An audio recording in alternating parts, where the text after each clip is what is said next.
Take your videos to the next level with screen capturing.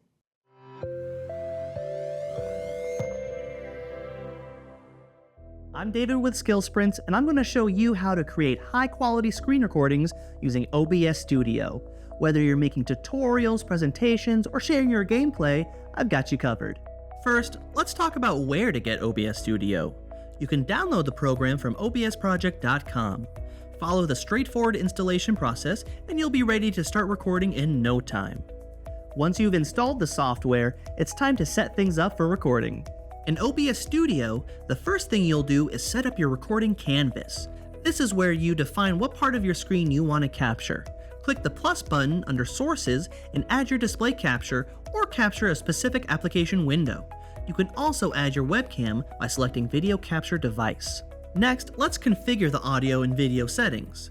In the Sources section, add your microphone by selecting Audio Input Capture. To capture system audio, make sure your desktop audio is enabled.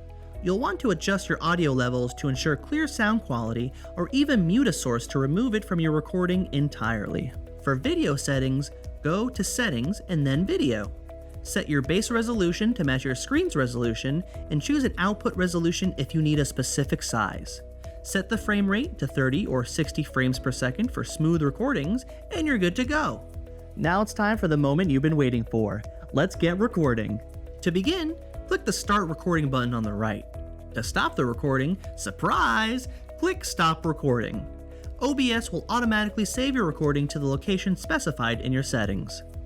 To make your recording process smoother, set up hotkeys by going to Settings and then Hotkeys. Here, you can assign keys to Start, Stop, Pause, and Resume recording, making it easier to control your recording without navigating the interface. Once you've finished recording, it's time to put that video to good use. In OBS Studio, your recordings are already saved in a common format like MP4 or MKV, depending on your settings. You can then upload your video to a platform like YouTube or share the file directly with your audience. You can even pop these exports into a video editor to take your content to the next level. While OBS Studio doesn't have built-in editing tools like some other screen capturing programs, you can use free software like CapCut or professional tools like Adobe Premiere Pro to cut, trim, and enhance your recordings. And that's it! You're now ready to create and share your own screen recordings with OBS Studio. Compile your recordings into a sleek how-to video, or show off your latest moves in a video game capture. You're really only limited by how creatively you can use the footage. I'm David with SkillSprints.